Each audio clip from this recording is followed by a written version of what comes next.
Bueno, cuando me dijeron del linfoma, pues, híjole, tengo media hora y entonces es un tema complejo. Entonces, bueno, pienso que lo más importante ahorita, a mí lo que más me gusta es ahorita, donde hay más realmente impacto, es en el linfoma de Hodgkin.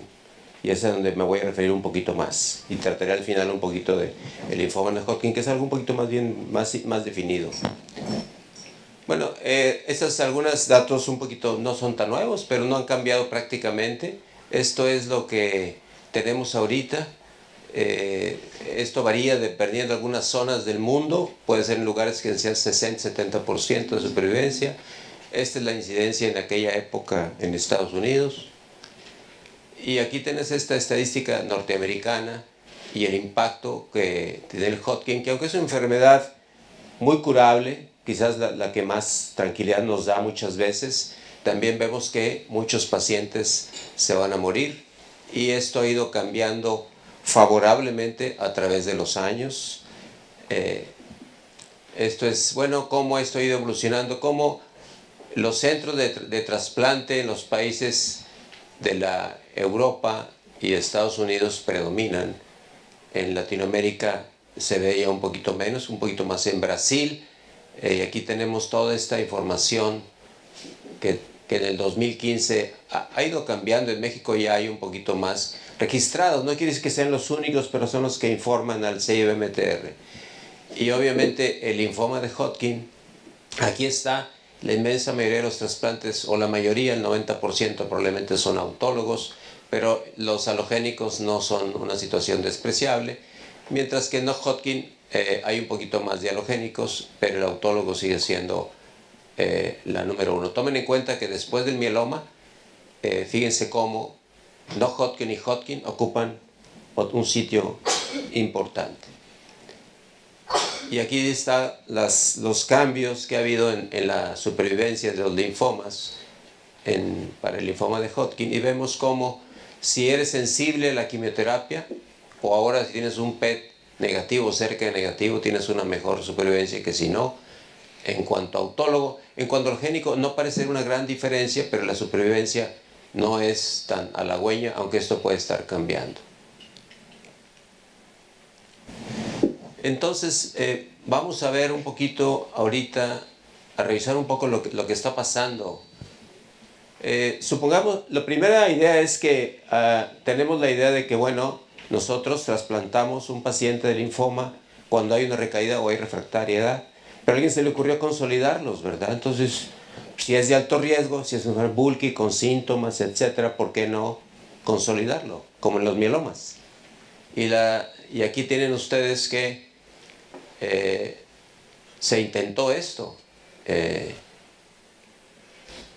Y la conclusión, no se beneficia del trasplante autólogo. Pueden ver ustedes estas curvas y fíjense los resultados. Si no hay diferencia significativa, entonces no hay un beneficio importante del trasplante en la consolidación. Curiosamente, porque eso, oye, si dosis altas lo pueden rescatar y llevarlo a un trasplante, ¿por qué no el trasplante?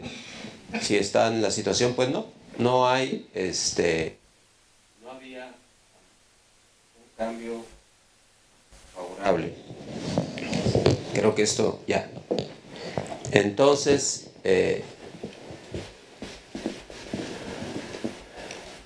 y hay otros resultados a largo plazo, y ven la conclusión finalmente: no se recomienda el autotrasplante como considerado en primera remisión parcial o completa. Es decir, un trasplante en ese momento no es una buena idea si no está el paciente. Si quieres consolidarlo porque crees que es de muy alto riesgo o la remisión es parcial, el trasplante en ese momento no se aconseja. Sin embargo, si el paciente tiene un trasplante de recaída o es refractario, ahí sí definitivamente entra esto como una opción. La recaída temprana es los primeros 12 meses terminado el tratamiento inicial, tardía 12 meses después del tratamiento. Es mandatorio confirmar recaída. Aquí donde yo pienso es que, en mi opinión, cuando veo un paciente que me viene a buscar para un trasplante, que le dieron ya rescates o le dieron más ciclos y luego lo radiaron y viene, como decimos coloquialmente en México, muy quemado. No sé si esa palabra aplique.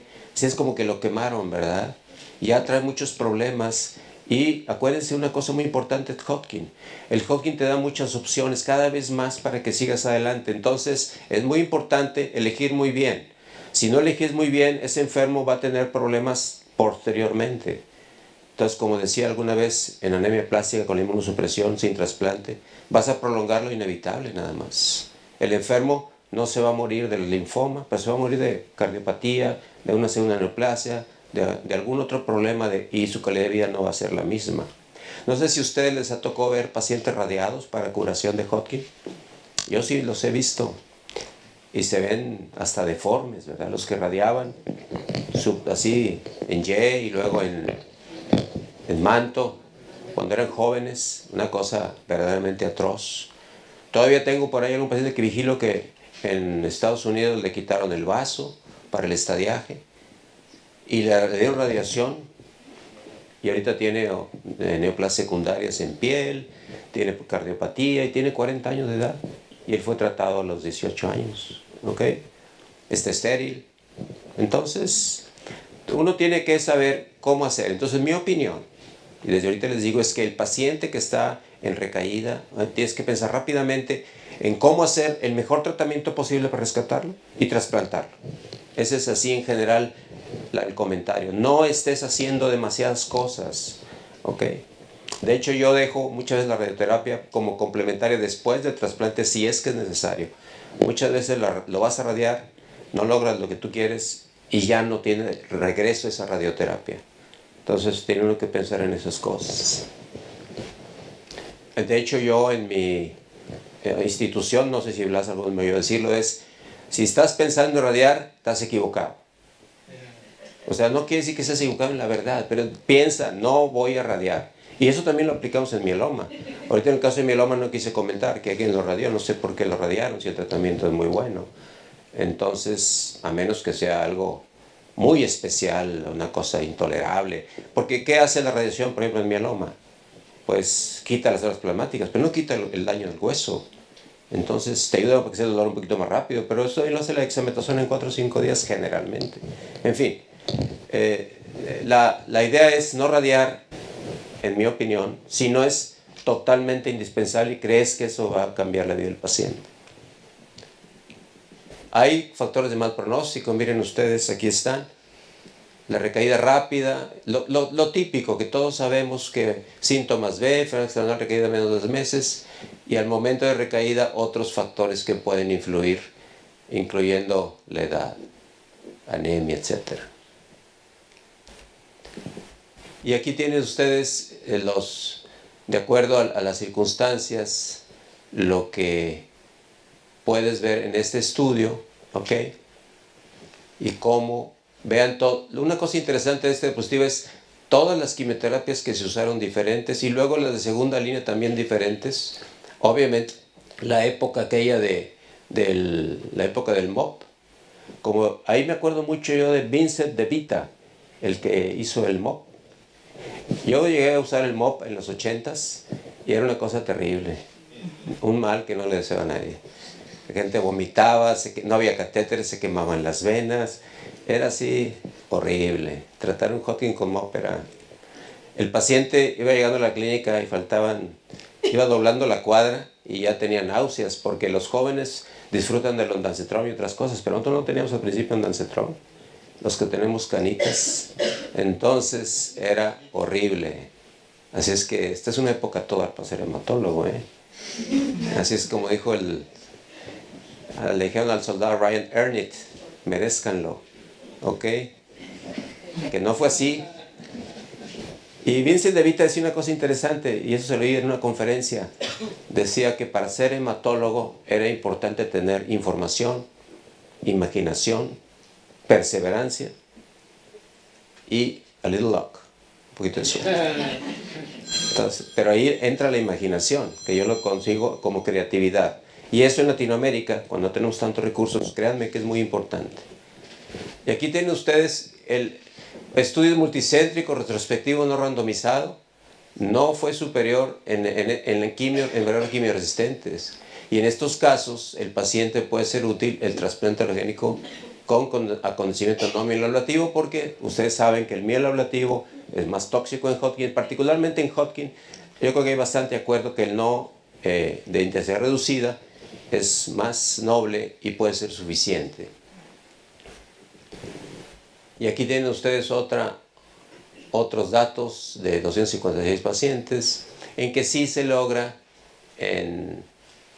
cambiar en muchos de los casos el destino.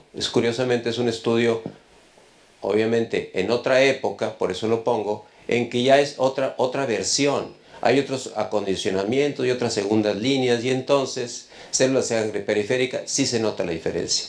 Estos dos diapositivas son una para que vean cómo el avance, lo que se cree como dogma antes, cambia en cuanto tienes mejores opciones. ¿Okay? No siempre lo que parece que va a ocurrir va a seguir ocurriendo. Los tiempos cambian, las dificultades cambian, y pacientes, se curaron aquí 31 de los pacientes quimioresistentes a 2 líneas. Entonces, todos estos pacientes deben intentarse curarse con un trasplante autólogo. Y ustedes tienen aquí la supervivencia libre de enfermedad, la sobrevida, seguimiento en este tipo de enfermos. Entonces se considera que tú puedes, que esto es lo correcto, ¿ok? Y los tipos de quimio que das, como ves, también es muy variable. Y aquí está esta revisión grande en que el trasplante autólogo concluye, favorece mayor supervivencia que la quimioterapia sola, y no es... siempre debes pensar en hacer algo para mejorar al paciente y llevarlo rápidamente al trasplante.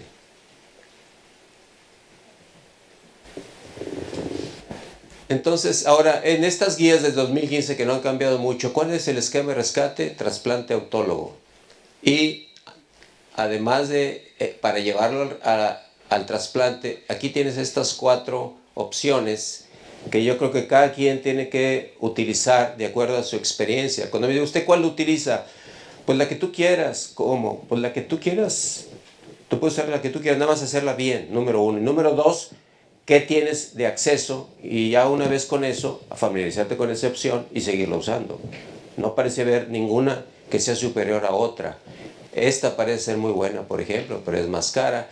El ICE, nosotros la usamos, y cuando no hay fosfamida o no la puede comprar el paciente, hemos cambiado a ciclofosfamida y nos va bastante bien, porque recuerden ustedes otra cosa. ¿Qué es la ifosfamida?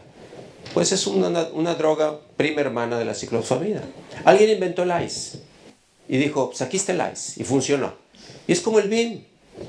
Entonces tú dices, bueno, ¿cuál es la potencia de la ifosfamida? La ifosfamida es más o menos el 20% de potente que la ciclo. Entonces tú agarras tu fosfa y la divides entre 5 y esa es tu ciclofosfamida. Es todo. Créanme, así le hacemos. Porque te pones a estudiar las equivalencias y las dosis y eso es. Entonces, ¿por qué hay ifosfamida? Pues porque alguien lo hizo y le funcionó, lo publicó. Y como está en algún lugar, y he speak English. Nosotros nos ponemos las plumas y vamos a los tambores. Nos toma y ahí vamos con las plumas. A seguir el mundo de la imitación. Pero si no tienes la droga, no quiere decir que no lo puedes usar. Tienes que usar tu imaginación, tu creatividad e improvisar. Y eso funciona bastante bien. Bueno, ahora, si ya no es tan cara, como ya no lo es tanto, pues yo no estoy peleado con que uses lo original. O sea, no necesariamente para todo tienes que cambiar porque sí. Pero sí debes hacer esas cosas. Y aquí están los esquemas de rescate. Fíjense. Sí, aquí son los esquemas de rescate, incluyen el mini-beam, y ven ustedes cómo, quitando este de aquí, que no parece, en este estudio no parece ser tan bueno, todos los demás esquemas se parecen mucho. Curiosamente el ICE, que a mí me gusta, aquí sale una dosis más baja, pero no es la experiencia de todo el mundo, es nada más una comparación, y cada estudio, cada enfermo tiene casos diferentes, son estudios prácticamente la mayor parte retrospectivos, son experiencias, grupos heterogéneos y muy difícil de comparar. Ahora, otro problema del trasplante en Hodgkin es cuando te llegan muy balaceados los pacientes, que decimos también, llegó muy balaceado, con muchos balazos o muy quemado. Que así llegan, ¿verdad? Esa historia en Hodgkin es interesante. Como el Hodgkin tarda mucho en matarte, pues el pobre paciente llega con muchas tonterías, ¿no? Le pidieron su quimioterapia, lo radiaron, lo rescataron, ¿ok? Capaz que en ese camino se casó y tiene hijos. Y luego llega contigo con una bola y con cosas y ya tomando algunas cosas, a alguien le había cosas metronómicas para que se muriera. Y ahí está, el pobre paciente. Entonces llegan así. Y en ese caso, cuando llegan, no podemos tomar células suficientes. Y alguien dice, bueno, el doctor Ruiz Arrués tiene razón. 1 millón yo lo he hecho, incluso con menos de 1 millón y ha funcionado el trasplante. Ok. Pero también hay evidencia que entre más células pones, hay un efecto favorable en la supervivencia. Hay quien ha especulado que también hay ciertos cambios inmunológicos interesantes. Se ha descrito en el autólogo injerto contra huésped, ¿ok? Y prendimientos y cosas interesantes que dice uno, bueno, ¿por qué? Entonces, el número de células sí es importante. Y en ese sentido, el Perixafor nosotros lo hemos utilizado y volvimos a lo mismo. Siempre en nuestra institución, los miércoles, es una sesión de investigación y de creatividad. Entonces yo digo, bueno, ¿por qué .24 por kilo? ¿De dónde nació eso? Y es interesante. Fue así como la dosis del rituximab. Fue pues esa, la que no, esa, y ya.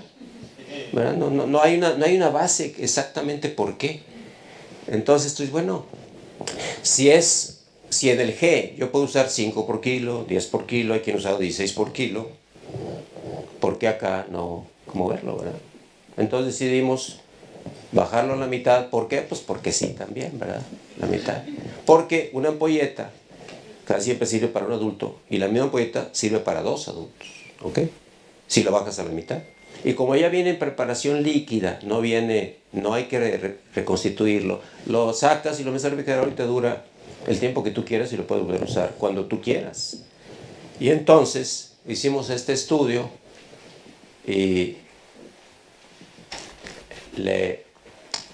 lo mandamos a una revista importante, igual que Transfusion, y nos dijeron que no, y que habíamos puesto un grupo control histórico y que eso no se valía y que no sé qué, y que total, nos dijeron que nos íbamos a morir por indios. Luego la mandamos a Transfusion y ahí lo vio otro revisor, porque siempre acuérdense, cuando mandamos un artículo a publicar, es opinión de 2 personas o 3, a veces una, no sabes. Y entonces esa gente dijeron, sí, se los vamos a aceptar, pero pongan un grupo control aunque sea histórico. O sea, al revés, ¿no? Entonces ya sacamos el artículo viejo y se lo mandamos y ya lo aceptaron. Y ahora uno de nuestros residentes, uno profesor joven, hizo ya un algoritmo en el que te predice cuándo puedes tú usar dosis bajas. ¿Ok? Un método, utilizando una frecuente y varias cosas. Los que estén interesados en la ASH aceptaron para un póster eso, y ahí va a estar. Y el que no tenga tiempo me dice, manda mi correo, y yo con mucho gusto le envío el algoritmo para que sepan cómo se calcula. Y eso ahorra la mitad. Ahora, si aparte lo consigues en la India, ¿saben cuánto cuesta en la India? $1000. A la mitad, wow. ¿Y saben qué? Funciona muy bien. Es triste decirlo, pero no es malo. Muchos productos no son malos, no lo crean. Ahora, ¿qué estamos haciendo en este estudio? Estudio prospectivo a la mitad de la dosis hindú contra el G, pero ahora sí es prospectivo y comparativo, ya lo estamos corriendo.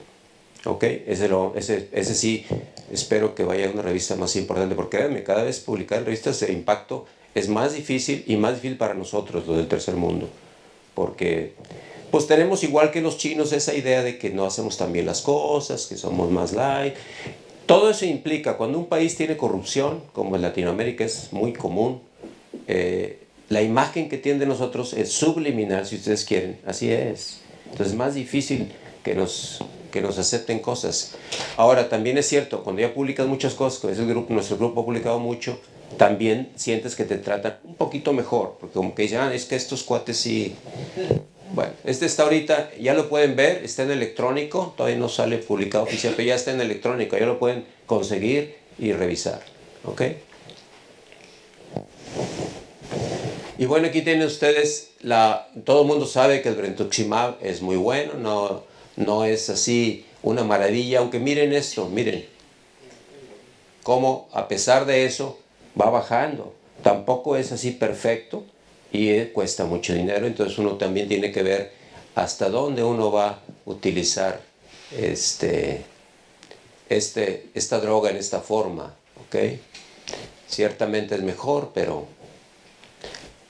Y la recomendación internacional es este mantenimiento. Yo creo que a Takeda le ha ido muy bien, porque nuestro grupo está ahorita, tenemos permiso de brentuximab gratis a todos los enfermos con Hodgkin que están en México, que viven con nosotros. Y tenemos como 15 pacientes ahorita en brentuximab gratuito, ya sea post-trasplante, ya sea de rescate. Nos dijeron que lo podemos combinar como queramos, lo podemos usar y nos lo están regalando. Entonces, they have money. En primera línea, el halogénico, no hay información que lo sustente. En recaída se recomienda después de un autotrasplante el halogénico. ¿Okay? Entonces, ese sería el papel del halogénico. Y obviamente hay resultados interesantes, especialmente con RIC. ¿Okay? Y más o menos la mitad de los enfermos les va bien. Y esto también depende del estado del linfoma al recibir el alotrasplante. Y ven ustedes aquí, simplemente tienes donador o no tienes donador y miren ustedes lo que sucede. ¿Ok? Te va mejor cuando hay donador. Entonces, autotrasplante previo con AlloRic, eso es lo que ahorita estamos usando. ¿Ok? Sin embargo, es posible que con el advenimiento del haplo idéntico y otras medidas que tenemos, esto pueda cambiar un poquito en el futuro. Fíjense, cuando utilizas el miel ablativo, en este caso, en este grupo, no le fue nada bien. Pero si te vas a otros que usan RIC, otros grupos, ves cómo los resultados son un poquito variables. Pero la supervivencia en estos grupos, por lo menos en estos estudios, es variable. Pero fíjense, volvemos a ver estudios muy diferentes, muy diversos, de cómo llegan los enfermos heterogéneos y qué se les ha hecho. Es por eso las diferencias. Pero aquí tienes tus resultados de intensidad reducida contra convencional, o sea, o miel ablativo. Y ven ustedes cómo predomina y mejora los resultados, sin ser espectaculares, el RIC contra el miel ablativo. Por eso es importante que en Hodgkin pensamos en eso. Y finalmente, lo que está muy a todo dar ahorita, lo que es fantástico para mí, es totalmente espectacular. No sé quién ha usado nivolumab aquí en Hodgkin, pero es una cosa así de fantasía. Un paciente muerto, dead man walking, que se va a morir, ya le hice todo. Oye, fíjate, imagínate, tengo un paciente que le hice autólogo, halogénico, luego le hago un haploidéntico y recae. Y le doy un poquito de nivolumab, y le di nivolumab con ciclosporina para evitar el injerto. Y es una muchachita que ahora eso es como una modelo, está guapísima. Entonces, ¿qué es eso? Pellízcame, estoy durmiendo, ¿qué? Son épocas muy interesantes. Y es por esto la inhibición, los linfocitos T, el PD-1, que ustedes saben que evita, es como una coraza para las células malignas, que el T no las ve. Y estos señales, estas proteínas que pueden ser inhibidas con anticuerpos, dejando a la célula del Hodgkin descubierta, desnuda, para que sea atacada. Y esta diapositiva la pongo porque si no la pongo la gente cree que no soy inteligente. No entiendo nada de eso, tener un bioquímico que pasar. Pero si no la pongo, imagínate, de repente llega un tipo y te habla en inglés. Aquí está muy claro. Y tú, pues sí, está bueno. Pero bueno, aquí está. Ahí está el PD-1 aquí, y aquí es donde estas células del Hodgkin se protegen de las células T por esto. Y si podemos eliminar esto, ya pasa. Entonces, es bien común, y esto lo puedes medir, los patólogos te lo pueden medir, el linfoma de Hodgkin. Aquí tienes obviamente la tolerancia al tumor y el rechazo, el ataque al tumor, dependiendo de lo que tú puedas cambiar esta circunstancia. Y esto es lo que tenemos. Este ya está aprobado. Tenemos estos dos en México. Este es un poquito más barato, por eso es el que nos gusta más. Y aquí tienes un multicéntrico, no comparativo, un solo brazo, fase 2,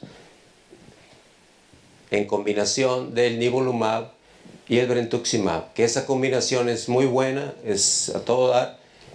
Y aquí tienes como los resultados son en cada 15 días hasta progresión. Y las respuestas son muy interesantes, superiores al 50%. Y aquí tienes la supervivencia libre de progresión a un año, 54.6, sobrevida global a un año, casi el 100%, y un poquito de efectos autoinmunes que afortunadamente en mi experiencia han sido mínimos, pero eso no quiere decir que no exista.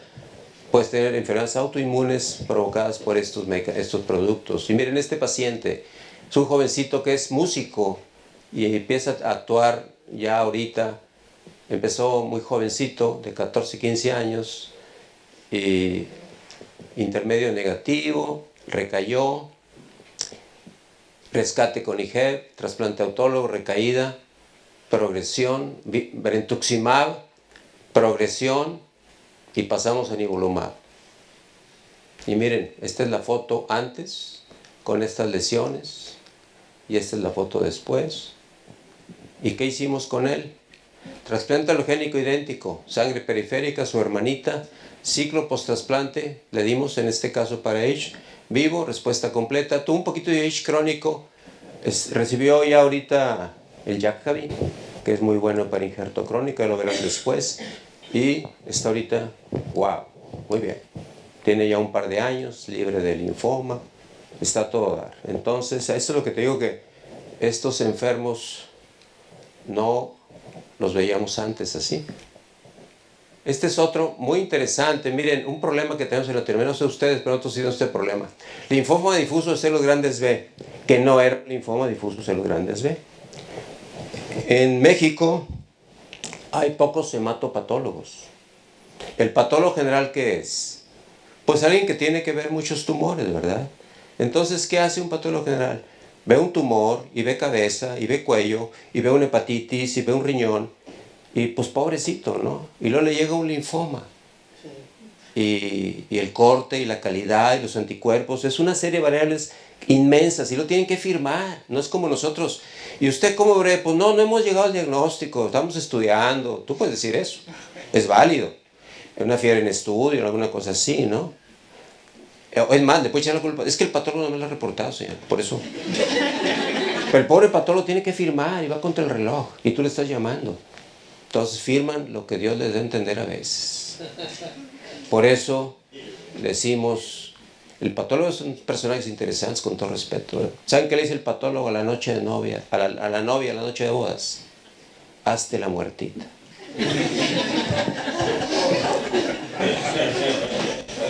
Bueno,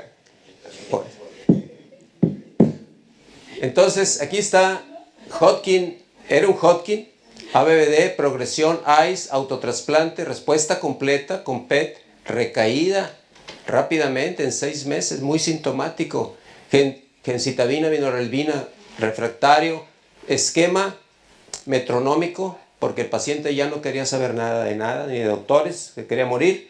Entonces, pero aparece nivolumab.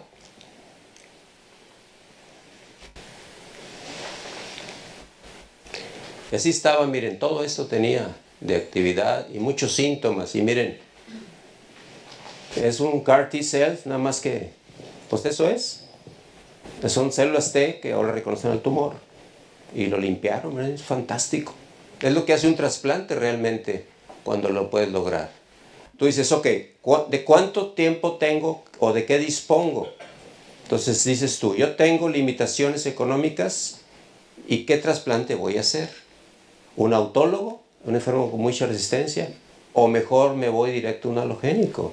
Entonces son decisiones difíciles, ¿ok? Sigues by the book, pero puedes perder la oportunidad que tienes. Porque, por ejemplo, el Seguro Popular Mexicano te paga un trasplante, no 2. ¿ok? Entonces yo tengo que decidir qué voy a hacer con este paciente. El último paciente que tenemos así, nos vamos a ir a un haploidéntico, pensando que es de muy alto riesgo, que tenemos una oportunidad con un poquito de nivolumab, que ya no hay dinero porque la paciente hizo muchos esfuerzos para gastar. Por ejemplo, me dice, doctor, tengo una propiedad que quiero vender, me dice el papá. ¿Qué hago? Véndala. ¿Quiere curar a su hija? Sí, doctor. Venda la propiedad. ¿Por qué? Porque yo estoy seguro que le ve muy bien. Entonces vendió su propiedad y su hija, todo parece indicar que va a la curación. O sea, esas decisiones ya las puedes tomar cuando estás muy seguro que los resultados van a ser muy buenos. Yo sí estoy muy impresionado con estos medicamentos y creo que es algo muy importante. Y esta otra paciente, miren, un linfoma de Hodgkin, progresión, paciente grave, rebiopsiada, no había ninguna duda que era un Hodgkin. El paciente va a dar la terapia intensiva, le ponemos un nivolumab. ¿Y saben qué pasó con el nivolumab? Hizo una lista tumoral.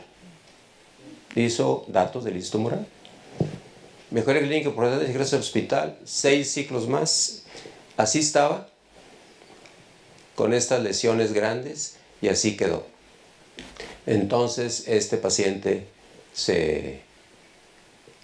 ¿qué pasó con ello?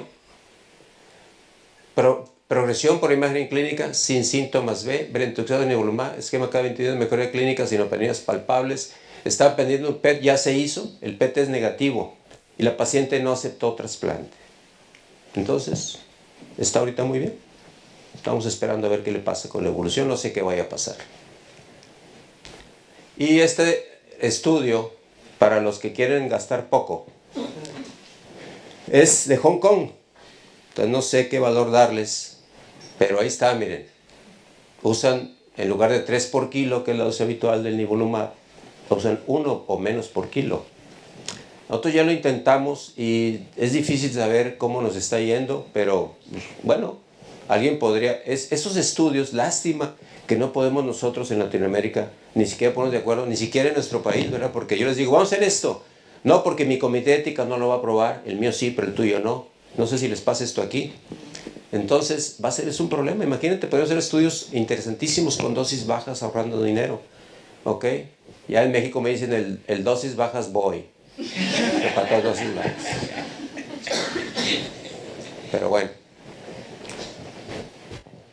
Y aquí tiene este par de papers. Son casos así aislados, pero bueno, en caso extremo esto puede usarse.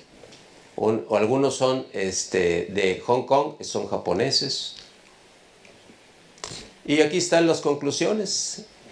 El auto no se recomienda en primera remisión, es estándar después de la quimio o en recaída. Brentuximab se supone que es correcto usarlo si lo puedes usar de mantenimiento. En general, aunque esto puede cambiar, un halo no se recomienda antes de un auto, pero eso puede estar cambiando. O como les digo, a veces tienes que decidir si hay poco dinero, hacia dónde te vas a ir.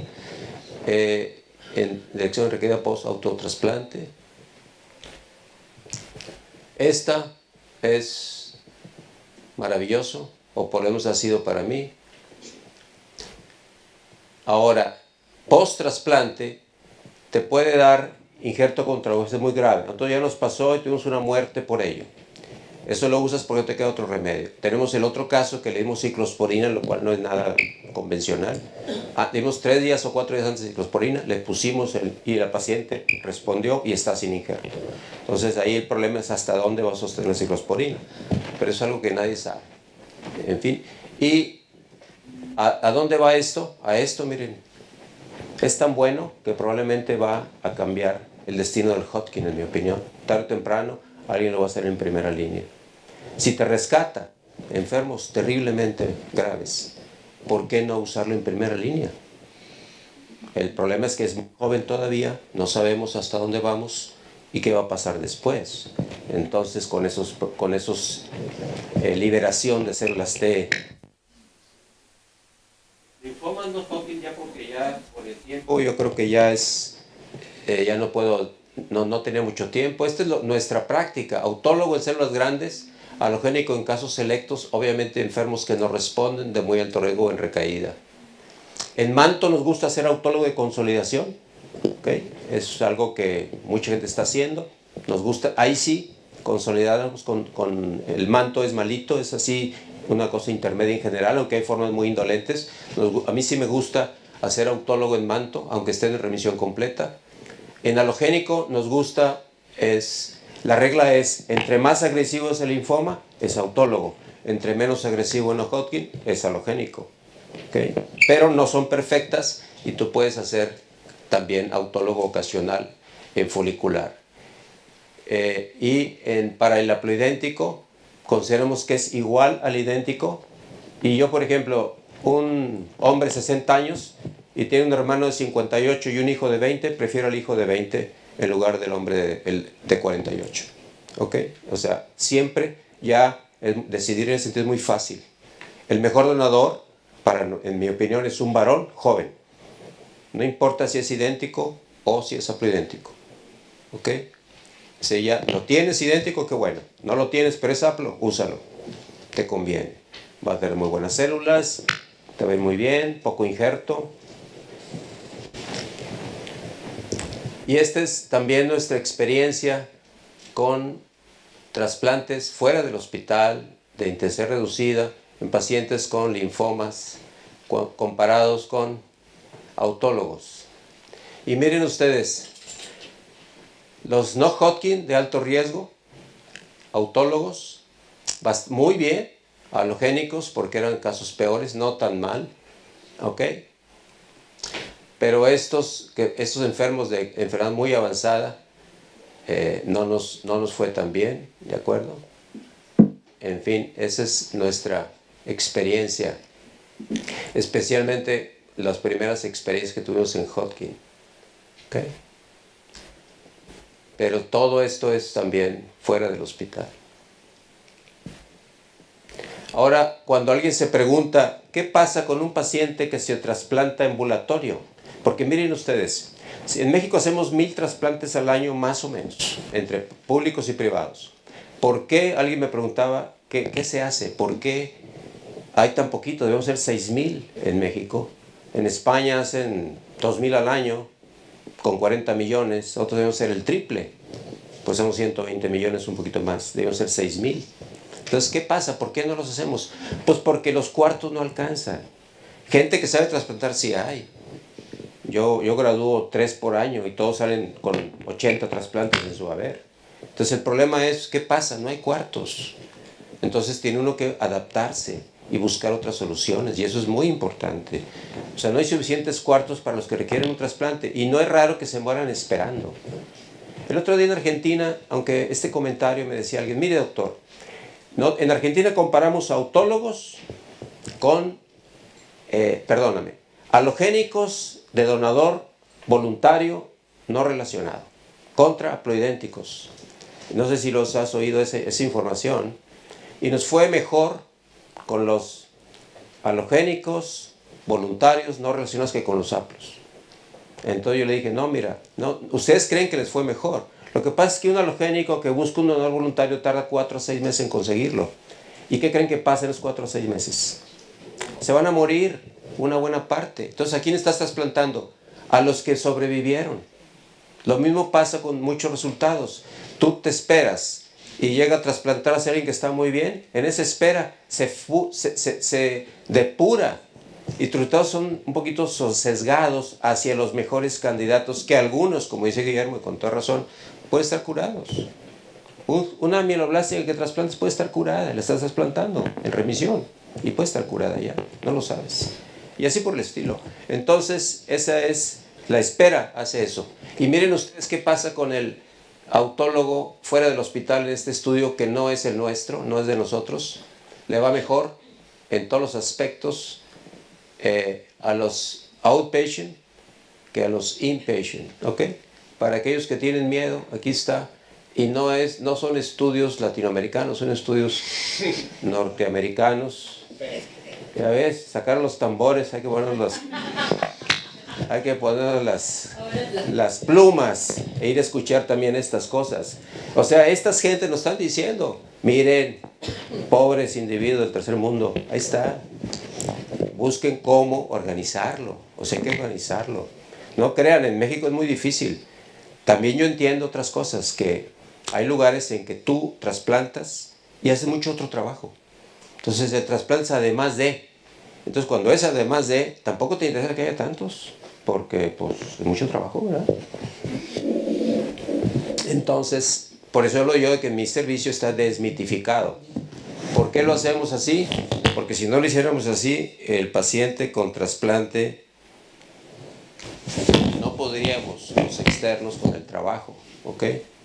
Entonces todos los días hay 6, 7 cosas, van aumentando los números y como algunos sobreviven cada vez más, pues también tenemos más pacientes. Entonces el residente de tercer año entra a la unidad de trasplantes, hoy tenemos 3, y ellos se encargan con supervisión, pero ellos están trabajando. Ya no es así de que yo soy el de trasplante, ¿ok? Yo soy el macho alfa, o la mujer maravilla, ¿eh? Y yo nada más, aquí que nadie se meta. Es algo más popular en nuestra institución. Muchas gracias.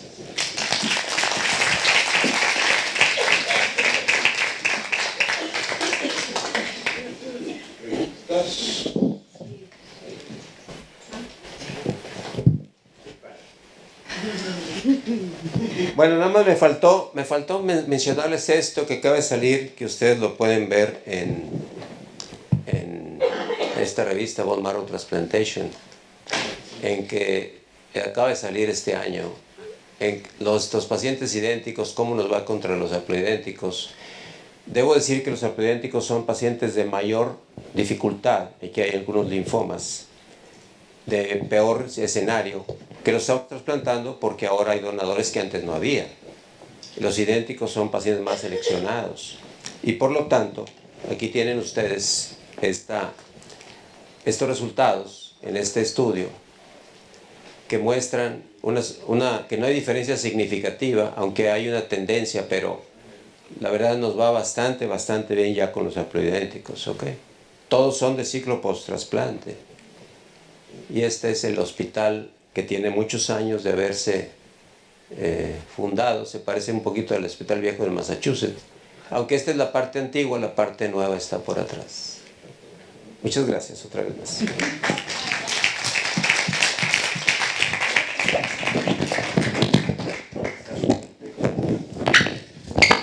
Yo tengo una pregunta a todos en general. En Manto,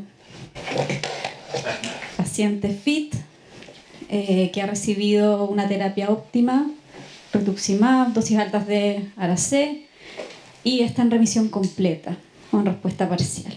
¿Ese paciente va a trasplante o no?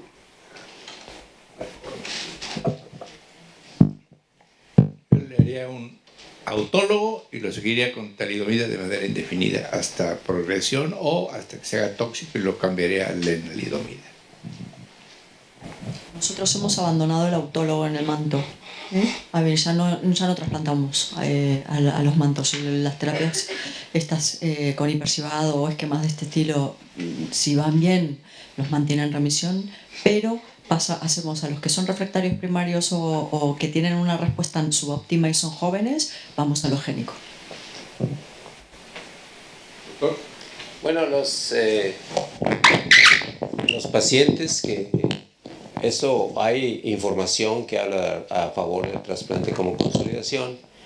El manto, bueno, también depende cómo te va, ¿verdad? A nosotros no nos ha ido bien con manto.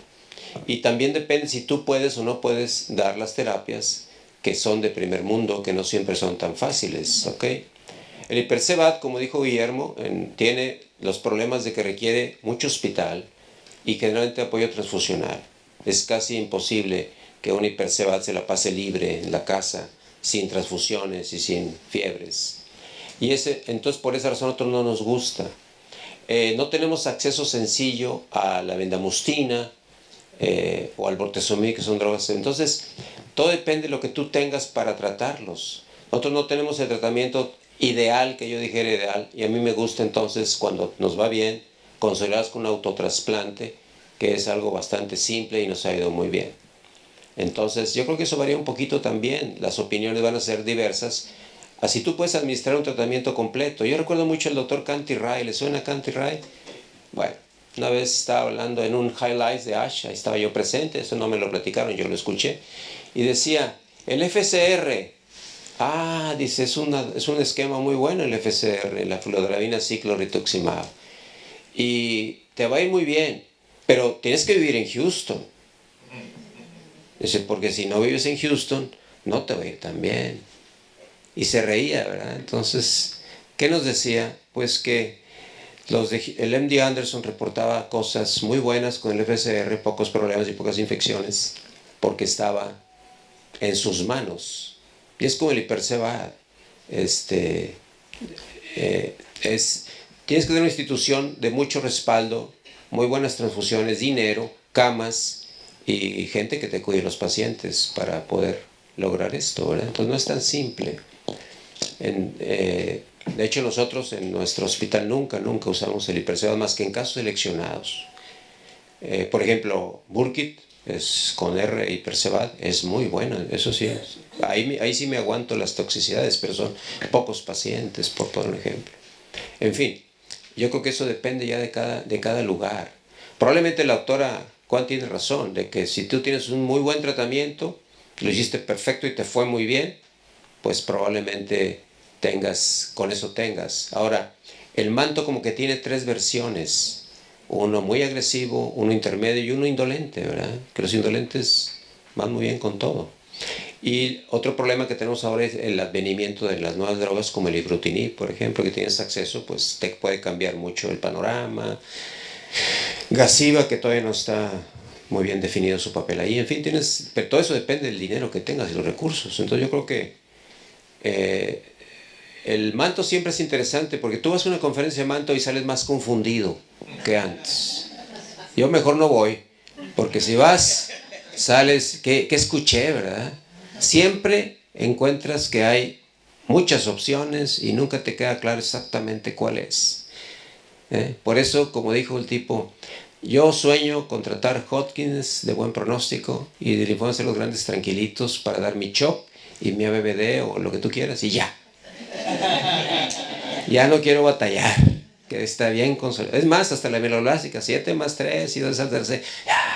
Linfolástica, no quiero.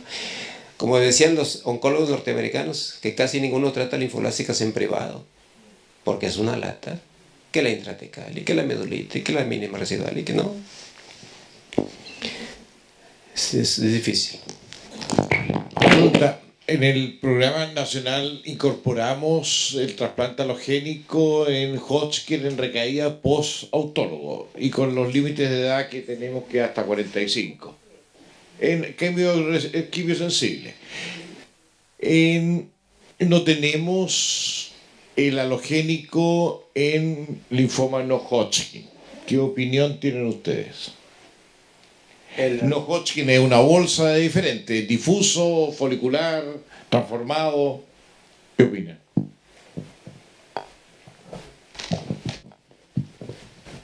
Probablemente casos en segunda remisión sí se beneficien del halogénico, ¿verdad? Pero en primera remisión, no Hodgkin, difuso de células grandes, no tiene ningún sentido. Segundas remisiones, probablemente sí. Si hay donador halogénico, haploidéntico, son opciones. Sí, concuerdo. B difuso, que es la mayoría de los que son no Hodgkin. Segundas remisiones, bueno, sí tiene una historia previa horrible, pero está quimiosensible a pesar de muchas líneas y tiene donante, siempre con intensidad reducida. No hemos visto ninguna ventaja en incrementar la intensidad. Y antes de los CAR-T, centros trasplantadores como el nuestro, siempre nos encontramos con esos casos que son muy refractarios, tiene 20 años, es muy joven, todavía tiene enfermedad, no es del todo quimiosensible, pero no tenemos otra cosa que hacer. Entonces le hacíamos el halogénico. En esos casos el halogénico no sirve para nada. Nosotros esto ya ahora, teniendo la opción de los CAR-T cells y que los limpia, ya veremos si se tendrán que si tienen que ser complementarios o no. Esto todavía está por ver, pero sí en remisión, y que sean claramente quimiosensibles. Eso, y respecto a la quimiosensibilidad, Que muchos centros en Chile no disponen de PET-CT tanto para Hodgkin o no Hodgkin. ¿Cuál es tu definición de quimiosensibilidad? Nosotros es que nos basamos en PET. Entonces, siempre serán las guías de PET, ¿no? Pero si solamente hay escáner...